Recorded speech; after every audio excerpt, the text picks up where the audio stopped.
Welcome to Around the Corn, presented by the Knights Guild. Thanks for tuning in. Please like and subscribe, because getting the likes and subscriptions is the best part of our day. If you want to hear us speculate wildly on something in-game, throw your questions in the comments, and next episode we'll pretend to know the answers. Follow us and the Knights Guild on X. You can learn a ton about the Knights Guild on Discord and the Guild website. All the links you need are in the description. I'm your host, Faux Hubris. As always, I'm joined by the man PC Gamer calls a live service game in and of himself. Eddie Z, how's it going, buddy? Yeah, it's my game Right, called like Life. Life is the ultimate live service game, isn't it? Yeah, practically. But yeah, I'm doing well, man. I'm just excited to get, let's talk some do live this service part games 3 here, and topics then with there'll be part 3 coming right up. 3. Such a big investment on the player's part, right? It's all the reward structures, the daily login bonuses, daily challenges, weekly challenges. We've taken the lead. There's all this vaulting of content and limited time events. Everyone's trying to get you to feel like you're missing out. Remember to rewatch this video after you finish watching it for the memes. But it's like, are you really going to stay committed to the Vanguard grind when Modern Warfare 2 is out right now? There's probably people still playing Vanguard. What are you doing? What are you doing? What are you doing? If done right, live service can be a saving grace and a guardian angel. Live service in early access means developers can release their game, gauge player interest, and make changes before putting all... Yeah, that's the power of Cornucopias. That's the advantage Cornucopias has here. I don't think it matters so much right now, because they're building the like you always like to say, they're building the base, right? But when the base is built, I hope that their ears open wide and their eyes open wide, and they have the ability to pull metrics out from the game to see where players are spending their time. Because honestly, if racing is a dud, they should walk away from racing. Like, they should leave the racing that's there. But if like holocaches is like what everybody's doing, they should focus on that. If they have like whatever they're going to put in the game as entertainment, if that's where we go, like if that's where people spend the majority of their time doing it, for example, I haven't seen anyone playing Rumble Ball hardly at all, right? So Well, it's definitely a little bit glitchy. I think you tried playing a game I think tried to play it recently, and it was, the ball was very glitchy. And I'm not. Maybe they should work out the kinks. But like if they work out the kinks and then they improve the game a little bit, and then there's 10,000 people playing, and of those 10,000 people playing, like when we look at our stats on our YouTube video, and we okay, well, this video didn't do well, let's not do that again, right? Like they should be doing the same thing. Well, no one's playing Rumble Ball. I guess you could either say, well, how do we get people to enjoy Rumble Ball? You could do that, or you could just say, let's put whoever's on the Rumble Ball over here on X, and then whatever's doing well. I hope that's what they do. Yeah, well, I mean, they did very vaguely addressed it, what you can do in the game, right? In the most recent Copy Cafe, like Josh did bring it up and just said, there will be stuff, things to do, and that's something that we definitely would consider. So more to come on that, obviously, for sure, in the Cornucopias game. Now, in terms of Rumble Ball, it's I mean, I'm more worried about just people coming into just Kalito Valley in general, right? Just to come in and explore. So like people, Rumble Ball isn't there yet. I'm one of the people who would like to see more touch-ups on that. I'm not the majority. I may not be the majority. They did the survey at some point, like a few months ago, on if they want the devs to continue working on Rumble. I was one of the people who said, yeah, let's keep working on it. So we'll see. I don't know if they ever shared the results on that, but I'm kind of curious what the voting, how the voting went for that, or the survey. The thing that worries me about when Josh says that there's things to do in the game, there's going to be things to do. You remember that one episode that we did where we spent an hour trying to get that one holocache, because it was really hard. You had to jump from one thing to one thing to one thing, and that was fun. We were there. You and I were joking, and then Goose was there and Linda was there, so like it was fun. Mhm. If I was there It by was fun. myself, I would have been like, "What am I doing? I am just playing. I am just jumping from like rod to rod. Like this is the most arbitrary task I've ever seen, right? Like so, like if there's things I hope when there's things to do that it's not like versions of that, right? Where it's like, okay, here's this jumping game. I don't, I hope it's like Cornucopias, even where I you would like can even jump. if they put like one NPC in, right? Where it's like it's Farmer Joe and you go talk to Farmer Joe and Farmer Joe is like, go over here to Solace and take a screenshot of this animal and bring it back to me or something, right? Like here's a camera for your bag. To use this camera to go take a picture of this animal. And then on day two, it's like go over to here and try to find the sinkhole and take a picture from inside the sinkhole. Okay.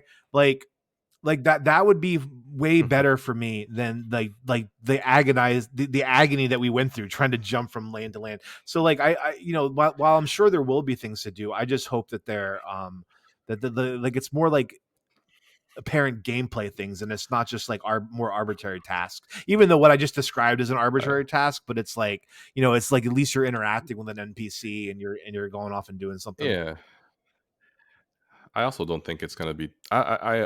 To put you at ease, I will say I think they're gonna be fine. I think the bases are gonna be. I think the bases in terms of like the environment and development is gonna. Oh, for Is the sure, for harder sure. portion. I think adding into it with physics and mechanics, I think is something that could be always tweaked, and so I think we'll be fine, because you just have to. I think what Cornucopia is going to have to do, just like what they're doing now, is like we're obviously doing their research and taking all of the successful things from each of the genres of games and try to implement those mechanics into here, not rip it off completely, right? Because you got to have to make it a little bit different to an extent where it's like finally someone who gets what we wanted to do. For example, look what happened with Pokemon in Pal World. I love Pokemon, love it to death, but they have failed to provide what we Mm. want. What the gamer community actually wants out of Pokemon is actually physically an open world Breath of the Wild type style game where it's open world and you can just throw your Pokeball and fight these monsters out there. And Pal World, they're like, you know what? If they're Well, to not going do to it, do it, yeah. we're going to do it. And they did. And yeah, so they took the same formula, what people have always wanted, and changed the mechanics of it and made it exactly what they to their version, to their liking, because they added guns, What right? So one thing that's the Pal only World difference. has shown is that you can build a really popular, successful game with a very, very small team. Can release their game, gauge player interest, and make changes before putting all this time and effort into a project. Because they might not be making a good game. Early access can help guide development towards the ideal finish line that the players and developers want to arrive at. The best case scenario you can hope for is to be Fortnite. A game so good at its live service, it's Yeah. Yeah. actually annoying. You just had to add Goku, huh? Yep. What's Goku? Is that something they added to Fortnite? It's a anime Oh, show from Dragon Ball so Z, I mean, or I, d- anime I mean character I from think Dragon that Ball Z.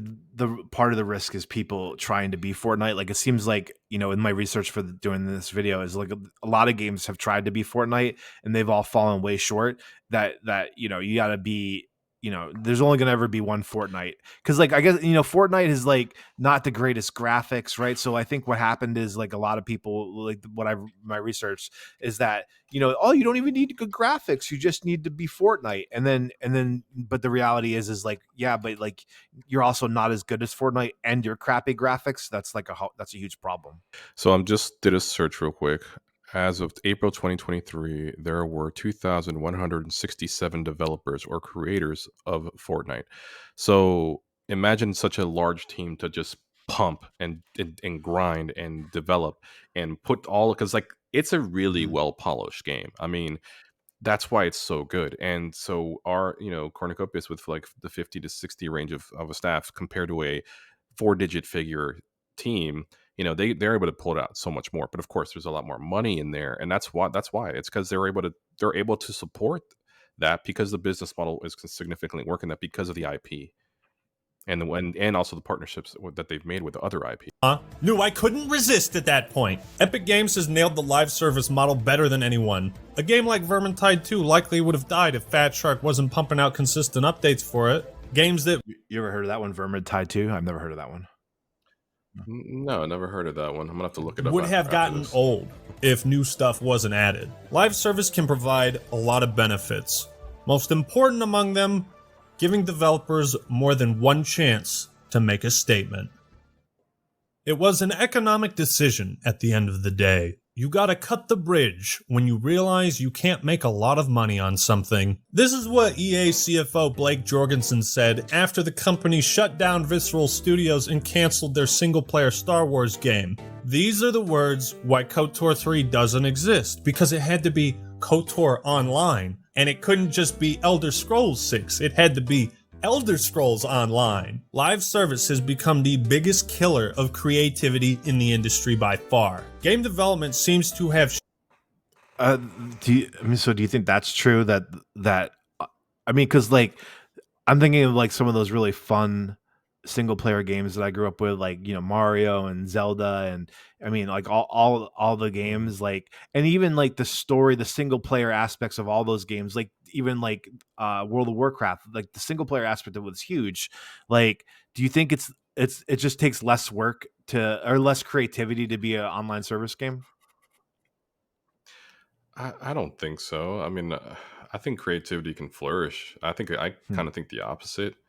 So Let's see. that's I Let's see don't where know. he's going with it, and maybe he'll explain it a little bit better what he feels about it. shifted towards being results driven as opposed to fun driven. We see this attitude time and time again, as far back as 2012, when guess who? EA again. President Frank Gibeau said, "I have not greenlit one game to be developed as a single player experience. Today, all of our games include online applications."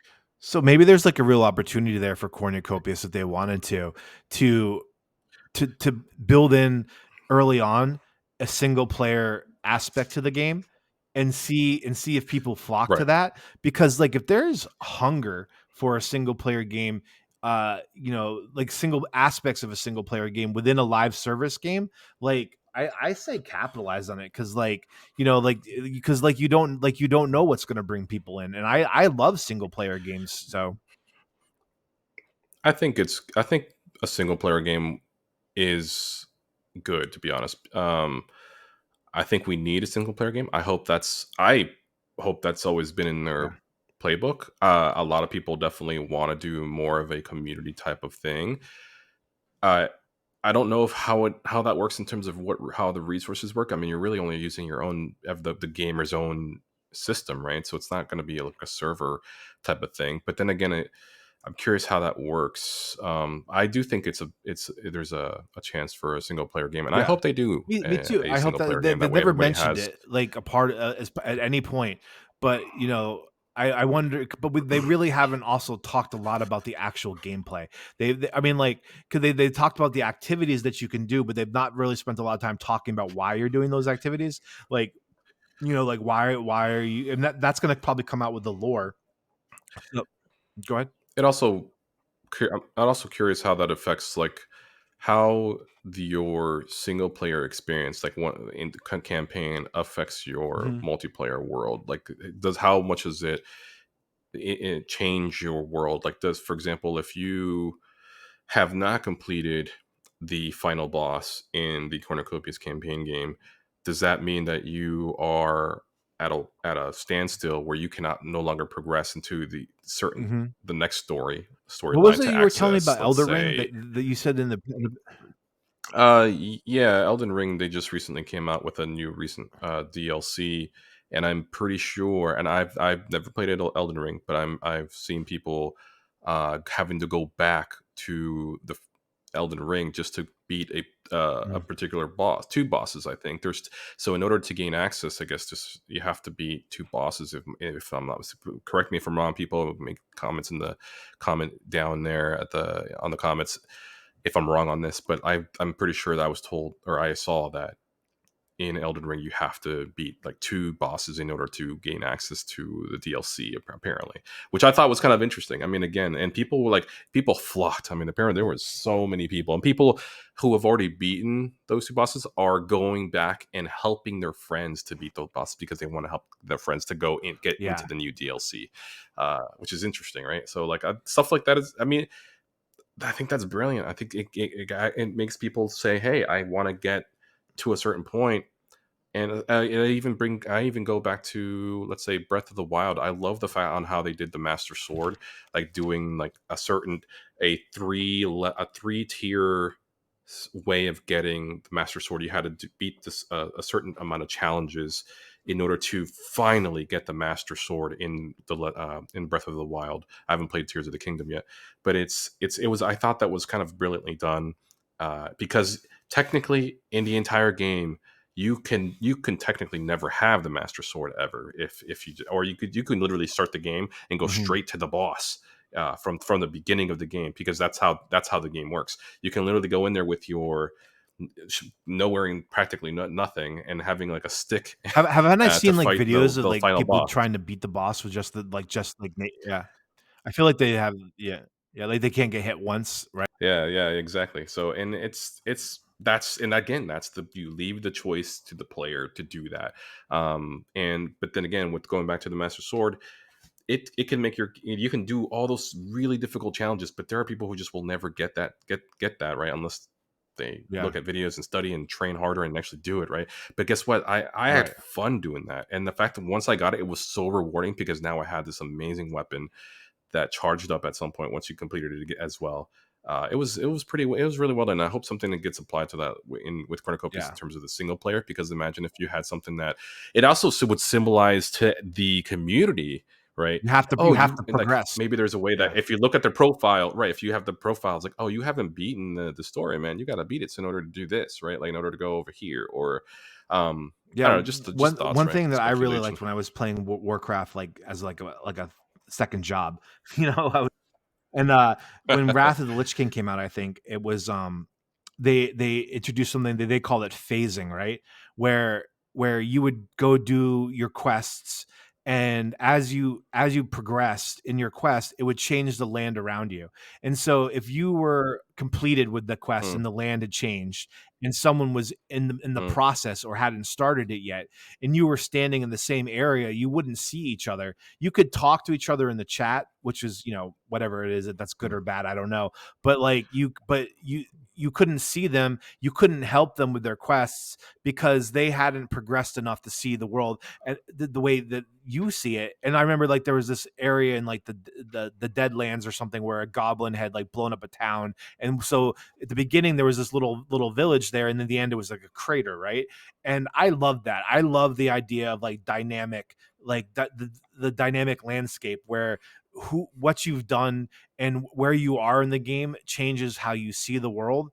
And I think that would be a really mm. incredible aspect of like, just the gameplay and making you want to progress, because there were so many times where I would be like, let's go do blah blah blah, and like my friend had completed the quest line and I hadn't, and I'd be like, well, now I got to go complete that so I can go get this thing and do this thing that I really want to do.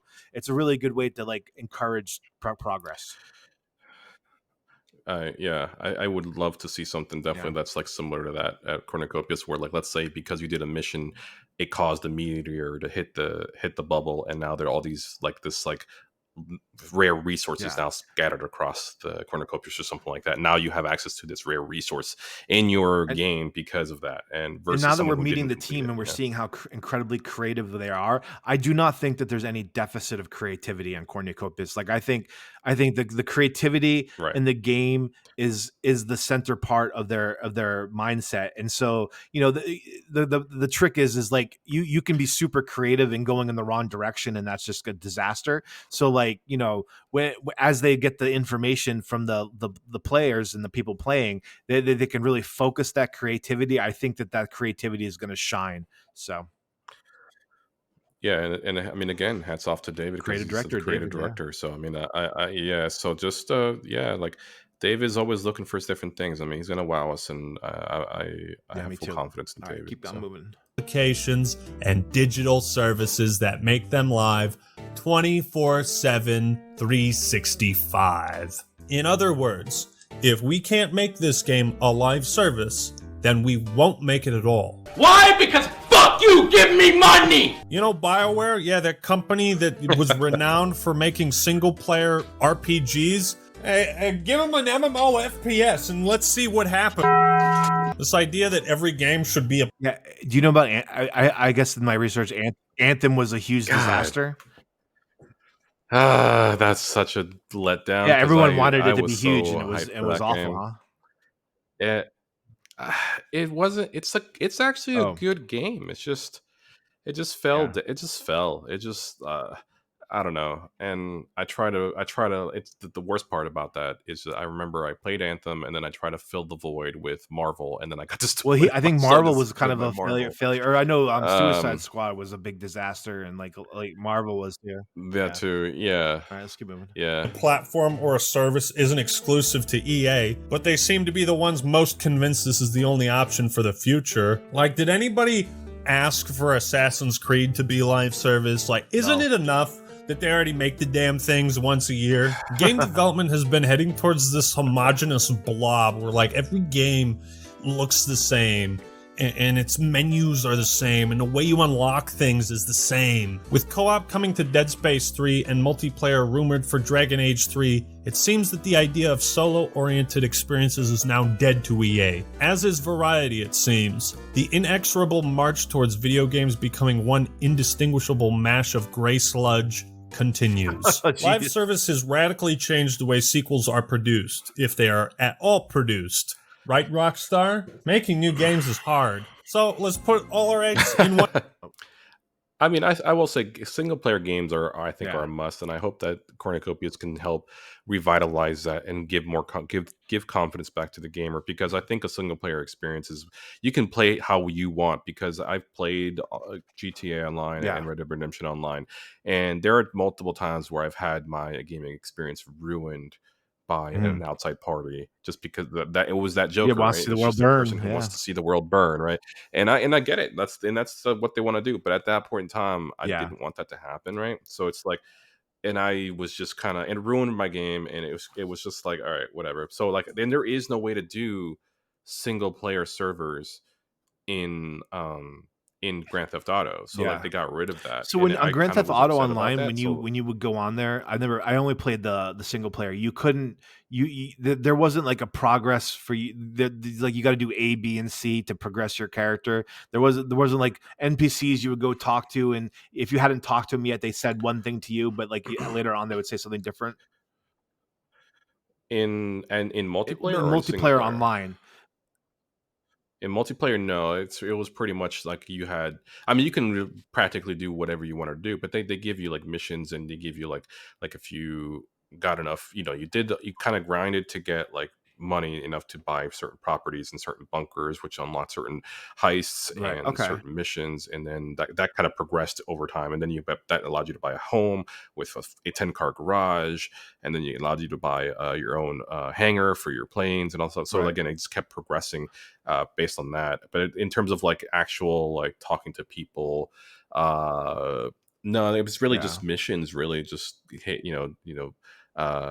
where you're doing extracurricular activities of delivering goods to certain people. I mean, that's one thing where and so on and Warcraft so on. excelled at, because like there was such a, I mean, the Warcraft story. I mean, they tried to make it into a movie, like it was like the battle of, I mean, at least the early, the vanilla WoW, and it was and the battle of good and evil, and then like, but like the Horde was just kind of wasn't really evil, they were just misunderstood.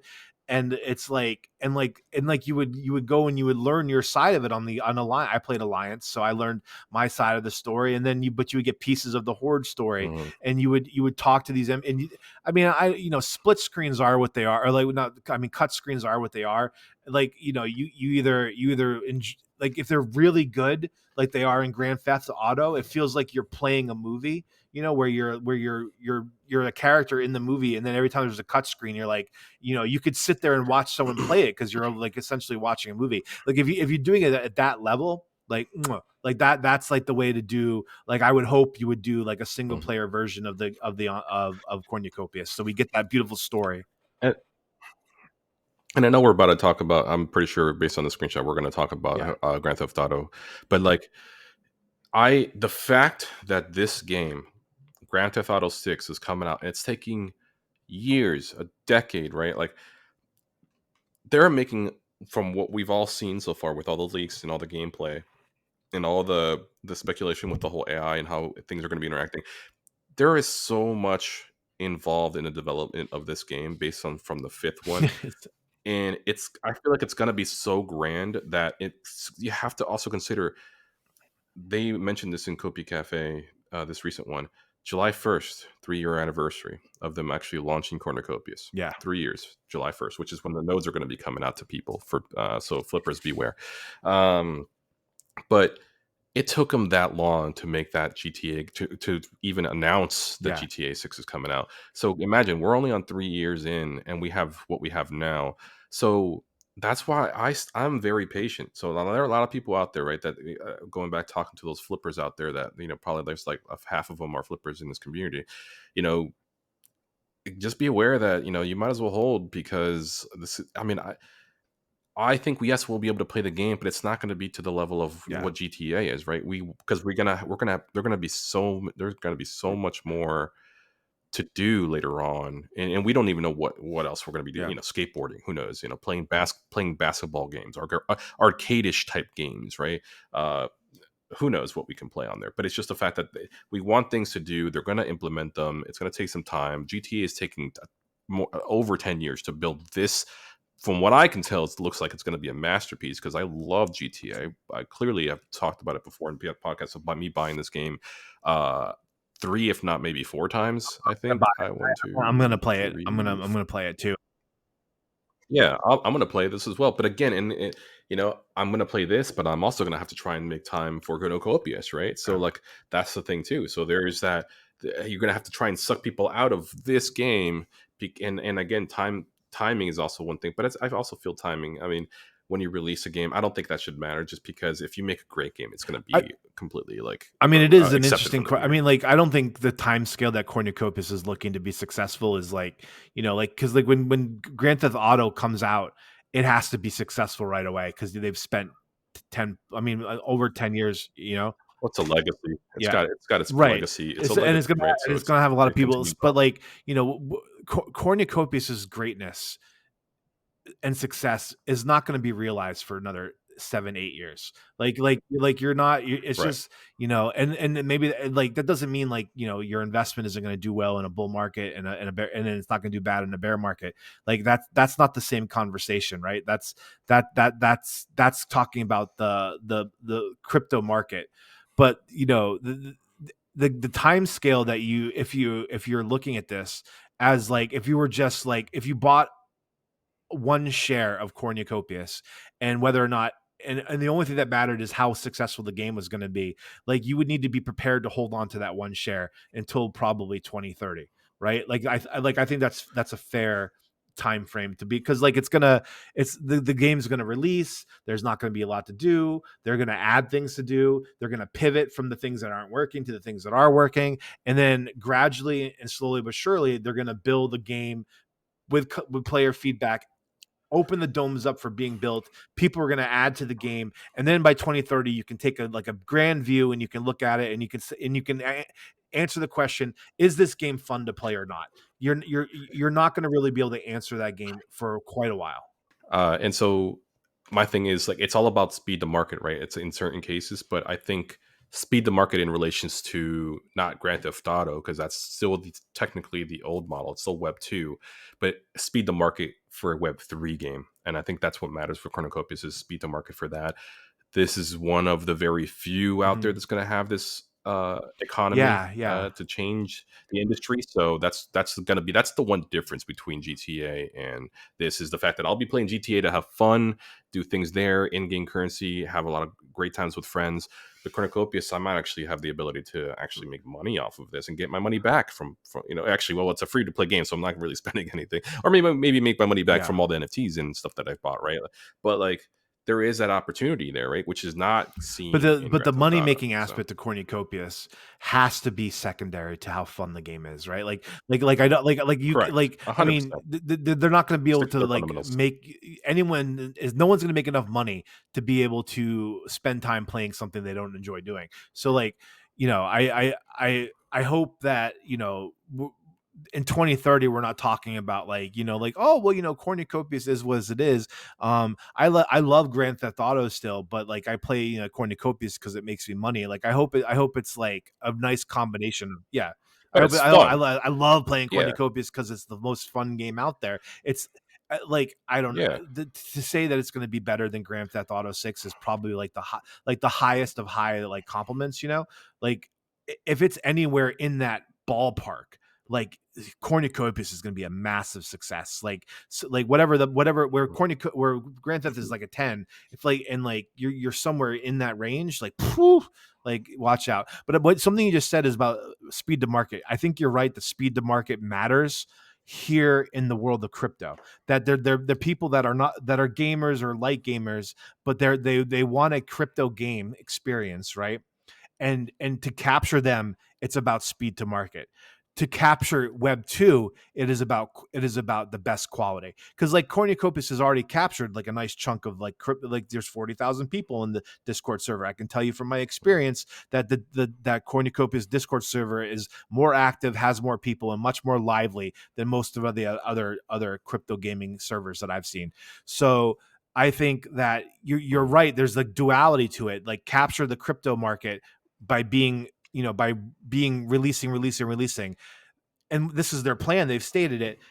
Go after web 2. I think recently they said in 2025 they're going to go start being ready to market to web 2. That seems like crazy early to me, so like we'll see how that works. I know they said in early 2025 that's when they're going to be looking to do it. I well I don't mind if it's not. Yeah, I they mean make sure you're ready to market to game 2 is what matters more than like when you're going to do it. yeah, you want to you know, put that whisper out there of the game, Yeah. and get that out there, because at the same time, I mean, while they can make money off of the NFTs and all this stuff and transactions, and you still you still want to get that buzz out there and to see if there are any other VCs that are interested in Yeah. coming through. So like you said, there's a lot of whales that are out there, and who knows, maybe we could attract Yeah. another whale, or two or Cool. three. All right, You never moving on. know. Let's see what they have to say. Eddie and I wanted to thank the Knights Guild for letting us be a part of their amazing community. Make sure to follow them on X. Use the links in the description to join their Discord and find their website. Thank you to Josh, Robin, David, and all the amazing people working on the game.